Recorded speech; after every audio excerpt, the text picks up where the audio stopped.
What's up, family? Gerald the Bossman here.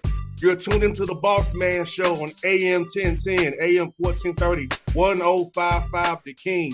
Let the King out at 105theking.com and the Bossman Show at bossmanshow.com. Hit me up on Instagram, The Bossman Show, Twitter at Bossman Show, and Facebook, Bossman Show. It's the Bossman on your radio. Listen to the Bossman Show with your host, JR, Saturdays at 9 a.m. right here on AM 1010, The King.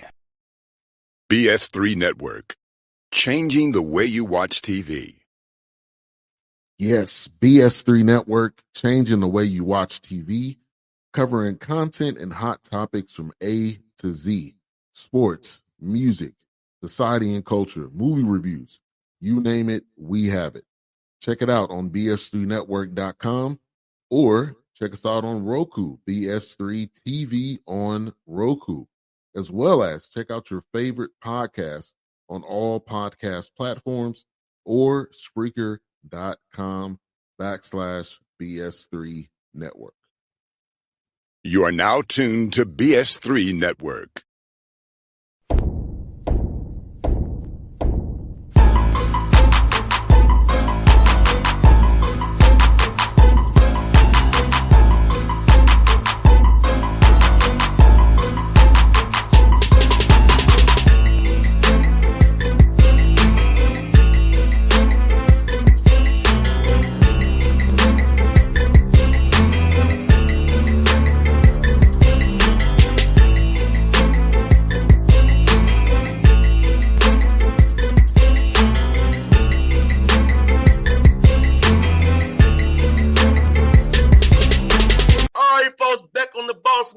On the screen in front of the show. We do this every year.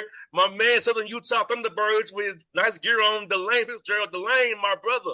How is life out there in City, Utah, my guy? My man, good morning, boss man. Hey, we're living that Atlanta life here right now. It's 93 degrees outside, which is unseasonably hot here. So hey, I'm getting a little bit of Atlanta without the humidity. You got that right, DeLane. You got that right, brother. I'm telling you. Woo. Humidity is everything. That's what it kills you, the humidity. So let me ask you, man, this year you're going back to the Big Sky. You was in the UAC for a while, and then now there's the Big Sky. So what about this transition for your guys going from the UAC now to the Big Sky? Yeah, JR, my tenure here has been laden with transitions.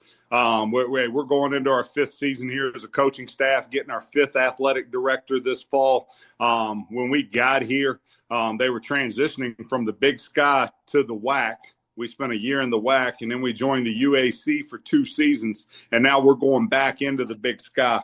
JR, the question everybody wants to know is what's it going to be like? How are we going to compare? What are my thoughts of the Big Sky? And it's just all a big question mark right now. If you were asking me to make some guesses, I think the top of the Big Sky, I think the top 3 or 4 teams may be better than the top 3 or 4 teams in the UAC. But at the same time, I think the bottom 3 or 4 teams in the UAC may be quite a bit better than the bottom 3 or 4 teams in the Big Sky. That UAC conference was really competitive top to bottom, and if you ever showed up on a Saturday or a Saturday night unprepared and not ready to play, you usually didn't do very well. So some of these Big Sky games where the top of the conference is playing the bottom of the conference are pretty lopsided. That's a guess by me. Ask me 6 months from now, I'm going to have a lot more to talk about than I do now. And DeLane, has it changed the way the players you recruit now, knowing going to the Big Sky? Has it changed the kind of guys you all target, or same kind of guys no matter what, to fit your culture and what you all want to do there? Yeah, you're right when you talk about our culture. We like a certain type of kid with a certain type of parents, and we target that for the most part. So we're recruiting the same type of player. Here's what's changed, JR, is we were in that conference in the UAC, and we were playing West Georgia, so we were selling kids from California and Utah and Phoenix and Las Vegas. We were selling them on playing a game in Atlanta and playing a game outside of Lexington, Kentucky, and playing a game just outside of Nashville and playing a game in Alabama. And the sales, it's kind of hit and miss. when you're talking to kids about playing games across the country, because I can tell you their parents don't want to hear it. Now the sales pitch is if we're recruiting a young man from California, look, we're going to play one, maybe two games in a year, each year in California. Your parents get there. We're only 6 hours from California, from Los Angeles. Your parents can get to all the games. The selling point is a little better with the parents than it's been. And I think, to be honest with you, I think the kids want to stay home and want to play close to home also. No doubt. No, personally, I'm gonna miss you all coming this way. I personally, selfishly, I'm gonna miss you coming this way, but I'm gonna make my way out to see you, brother. Along the hard schedule works out for me. I can make it happen. But yeah, man, I can understand that going across country with expenses, trying to see your kids coming this way is crazy. So staying close to home, then you can drive out and find guys and drive. But this is with CCC and talent all out there west. So let's talk about how easy it is for you guys recruiting budget wise, trying to find guys and not have to worry about trying to come out this way to find guys. Hopefully, that maybe want to make the transition out there as well. Yeah, we've gotten a lot of comments on you're going to save money. You're going to save money.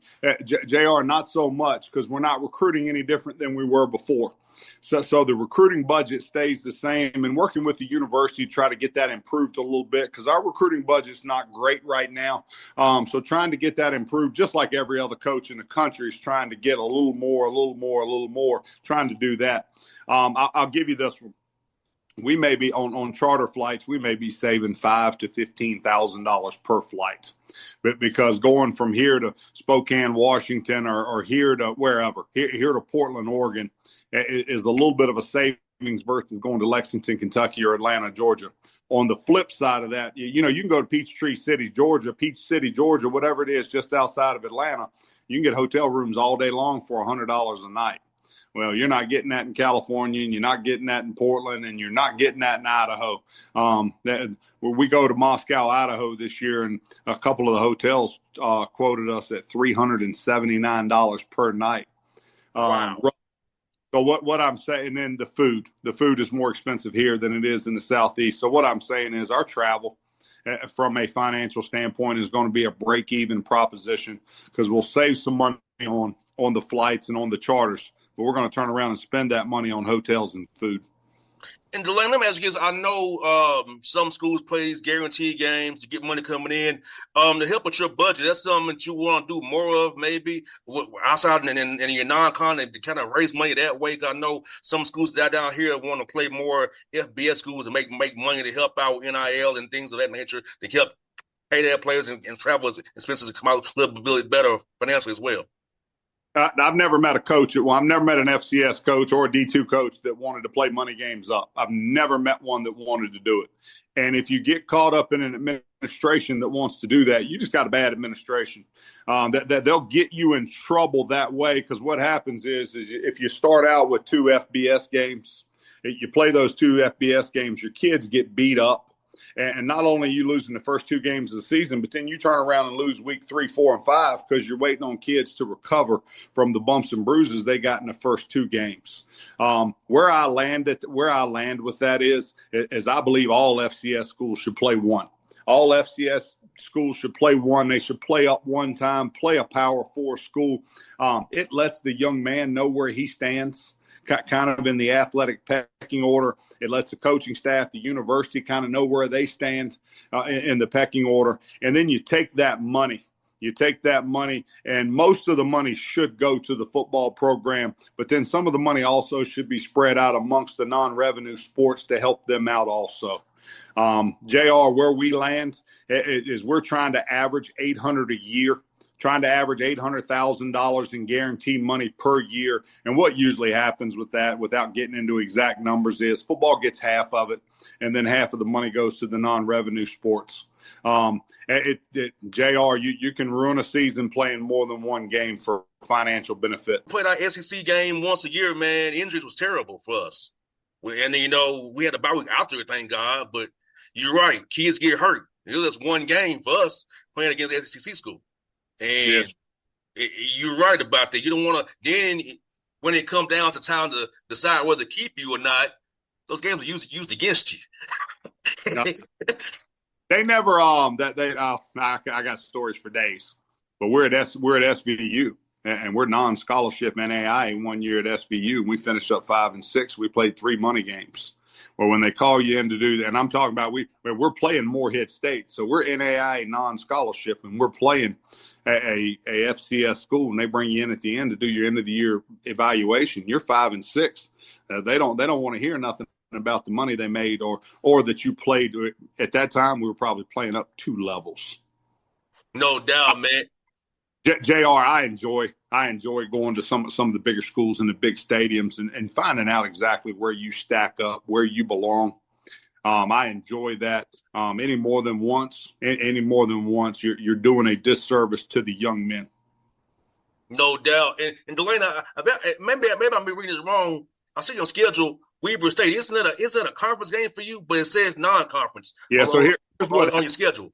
Yeah, so we were playing 3 or 4 Big Sky schools a year out of conference. Okay. Then we joined the conference, whatever it was, around Christmas, a little bit before Christmas, they made that decision. We joined the conference, so we had to do some shuffling.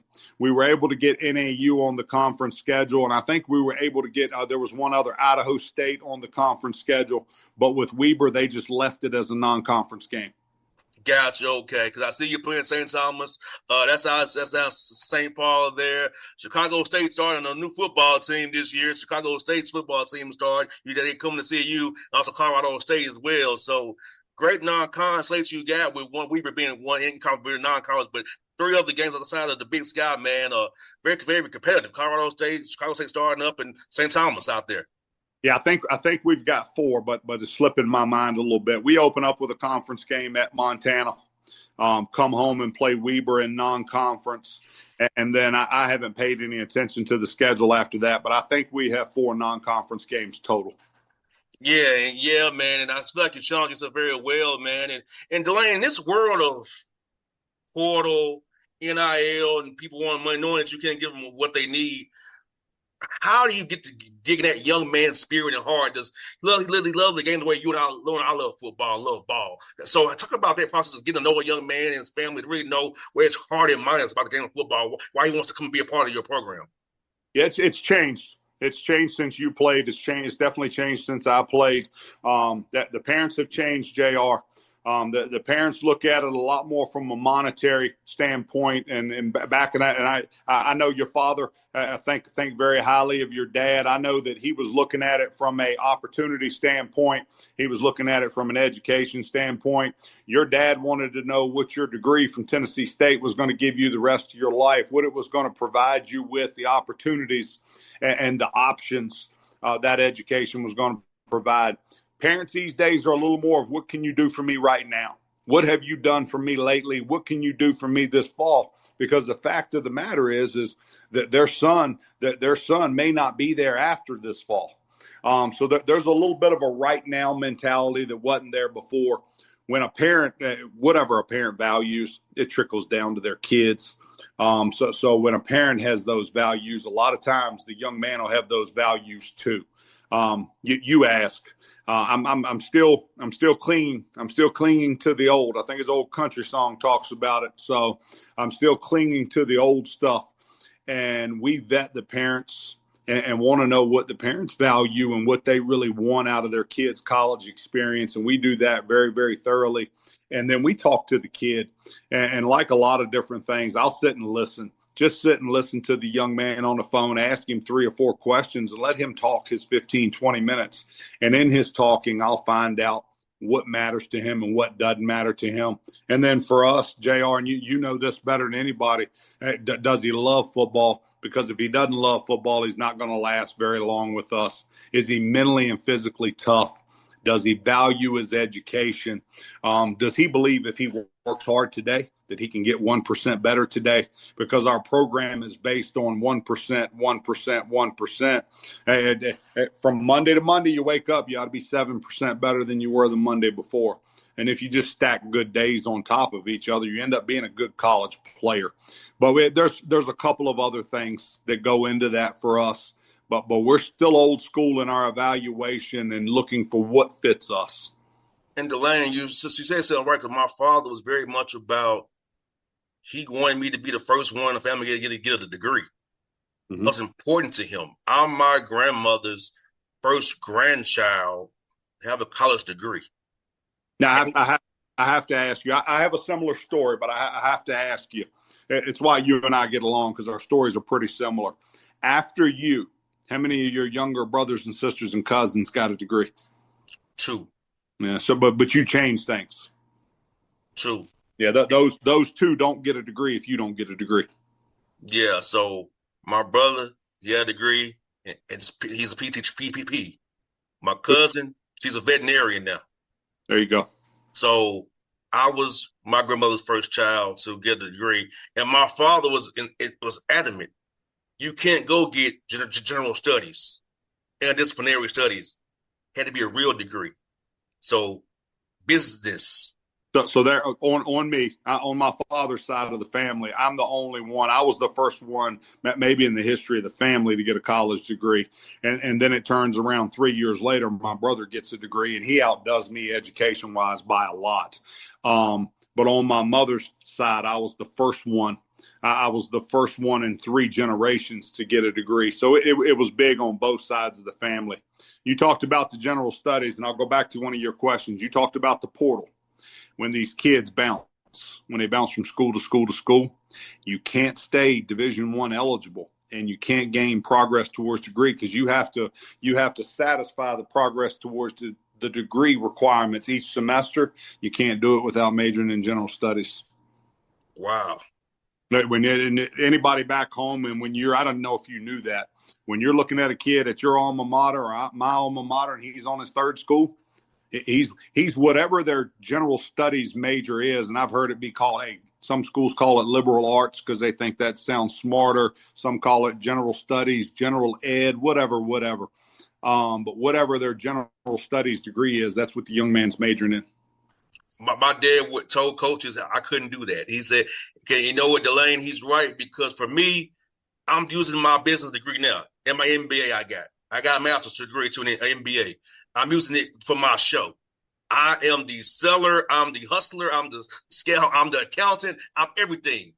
I'm a one-man LLC, and I'm cool with that. But had I not took my father's wishes, I wouldn't have all what I had accomplished. So I'm thankful. Like you said, my dad was very much on education, and even though he was a coach, he wanted me to get a degree.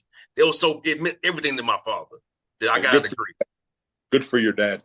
Yes, indeed. And DeLane, I wish more parents like my dad who cares about that too, because the football starts for us all. Eventually, we have to find our place, and talk about getting young men to see that, DeLane. That hey, one day that the game will stop for us all. Mm-hmm. What's your purpose and path after the game stops for you? And we talk with them about life. Your window of opportunity to play a sport is really, really small. Your window is really, really small, and the rest of your life is huge. Yes, indeed, man. It's so beautiful to see, man. And you know what, DeLane, I'm going to tell the fans again. When I'm on your sideline, it is so fucking fun. Excuse my language, because your guys are so locked in, man. Like, you do a great job, but you get the right young men that locked in, and it's a road game, too. So not like I ain't been here with you at home, but on the road. It's about that mentality, getting your guys locked in the build, play on the road, and play well on the road, and leave that stadium with a W, because it's very much a mindset to win on the road. Yeah, it's not easy to fly across the country, spend the night in an unfamiliar hotel, eat unfamiliar food, and get up the next day at lunchtime and be successful. We found a way to do it the last 3-4 seasons here at the end of the year. JR, it goes back to the mental and physical toughness. Hey, if mom and dad got some mental and physical toughness, Junior's probably going to have some mental and physical toughness, and then Junior's going to get up on Saturday morning and compete, which is what we're looking for. No doubt, man. And I got a few more for you, man. This summer, man, and workouts, man. What are you trying to accomplish with you guys in workouts this summer, man, as you prepare for fall camp, which is right around the corner, coming up here real soon? Yeah, we're one of the 2 or 3 youngest teams in the conference. This day and age, it's never good. One of Indiana's secrets to success last year and winning the national titles, they had the oldest team in the country. A lot of old dudes running around. I'm not talking about 21, 22-year-old juniors and seniors. I'm talking about 23 and 24-year-old juniors and seniors. We're a really, really young bunch of freshmen, bunch of sophomores. Without getting into a whole lot of details, we have a bunch of unproven young men, JR, and we just keep it simple. We're keeping it simple with them. We're trying to get 1% better each day. Can we learn the playbook a little better each day? Can we get more explosive through our hips each day? Can we improve our change of direction each day? And then out on the field, can we improve our focus and education each day? And obviously, we're not on the field and in the weight room and in the classroom all in the same day. But can we get those things accomplished on the days that we're trying to, the days that we're working on those things? And last one for you, DeLane, man. For Father's Day's coming up here this weekend. Talk about what that means to you when your guys hit you up and tell you, Coach, here's my son, my daughter, my family, and tell you you're like a father figure to them as well. How important is that to you, man? Let me tell you, I'd go through Lost without the former players now because I got 2 teenage daughters that they ain't got. Hey, the only thing they know about Sunday is that it's Sunday. So for them, it's a pool day. They couldn't care less about Father's Day. JR, this is what I found as my career is going along, and this is year 18. Year 18 as a head coach, year 31 of college football as a player and a coach, so a lot of years. You don't hear much from the 20-something-year-olds. You don't hear much from them, the successful ones, the unsuccessful ones, the ones in the middle, and I'm talking about football, academically, in life. You don't hear a whole lot from them. They hit 30s, early 30s. You start hearing from those guys on a regular basis. And I'll get 6 to 12. Thank you, Coach. Hey, thank you for all you've done. Thank you for what you did. I'll get a bunch of those on Sunday. I'm far enough along in this. I could probably do a pretty good research project on who's going to reach out and who's not. Yeah, there, man. Well, DeLane, I appreciate you, brother, our friendship, our brotherhood, man. I always enjoy talking ball with you, man. And best of luck to you. Let's do this again real soon, my brother. Brother, I love you. Thank you for everything. Let's talk soon. See you. Hey, same here, brother. See you soon, my brother. Hey, man. BS3 Network. Changing the way you watch TV. Yes, BS3 Network, changing the way you watch TV, covering content and hot topics from A to Z.